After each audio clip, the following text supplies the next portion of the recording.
Welcome to the third episode in a Legendarium series about the creation of Normandy. In this installment, Rollo the Walker, we will talk about the man who made himself the ruler of what would become Normandy. The roots of one of the most important men in 10th century Europe remain a mystery. After he rose to power, the Norwegian chieftain named Rolf, later Christianized into Rollo, claimed descent from legendary Norse chieftains and kings, who in turn claimed descent from the gods themselves.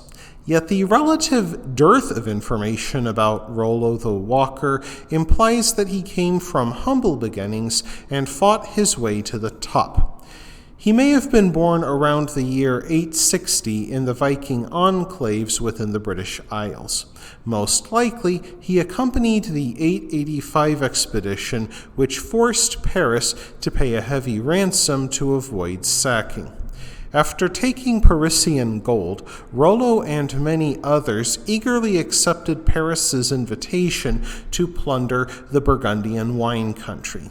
His whereabouts remain unknown for the next 2 decades, though he built up a war band that numbered in the hundreds. This extraordinary chieftain became known as Rollo Ganger or Rollo the Walker. He earned this nickname because, according to legend, his immense stature made it impossible for him to ride a horse. During his wars, Rollo also seized a Frankish woman named Papa and eventually married her, likely at sword point.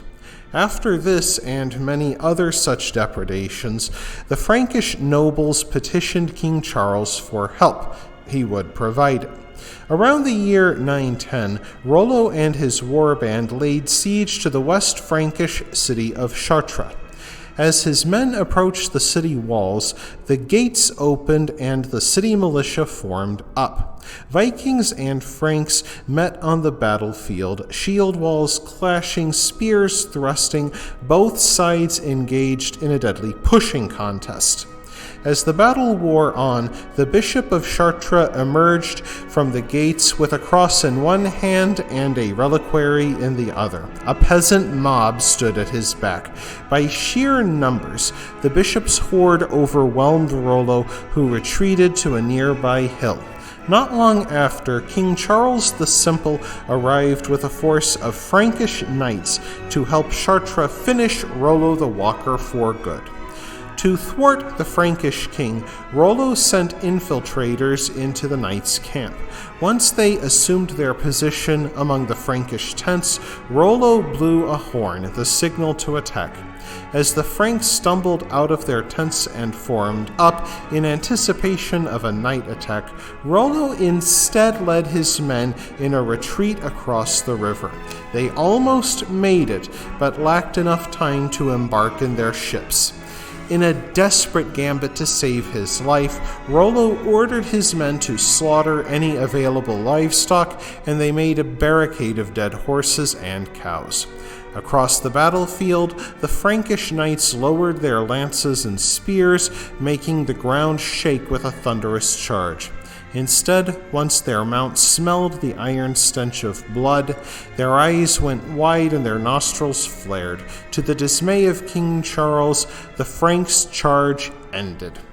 Rollo had developed a brilliant solution, but he could only use it once. While Charles could simply slaughter the Vikings, that probably meant Frankish losses he could ill afford. Even worse, more Vikings might simply come in Rollo's footsteps. So King Charles chose to use Rollo. He called for a truce and offered Rollo land in the north in exchange for protecting West Francia from other Vikings. By then, Rollo neared his 50th year and became more interested in his legacy. In stark contrast to most medieval rulers, he had lived to a ripe old age and could think in the long term, unlike many of his younger counterparts. Rollo also recognized that King Charles offered him either doom or glory, and he chose glory. Unfortunately, choosing glory also meant showing humility. To accept the king's peace, Rollo would have to kiss King Charles' boot. Rollo found the idea so distasteful that he delegated the task to a subordinate. That man, rather than gently lifting the foot of King Charles to kiss the boot, yanked the king so hard that he tumbled onto his back. This would only be the beginning of a problematic relationship between the Counts of Normandy and the kings of West Francia. Indeed, the title Duke of Normandy would not be used until the 11th century, and its rulers until then would be known as counts. Yet Rollo did accept baptism in the year 911, and his men soon decided to add Jesus Christ to the list of gods they worshipped. The Archbishop of Rouen, the capital of what would become Normandy, organized the mass baptism. During this event, a number of Vikings had themselves baptized many times so they could receive more free baptismal robes.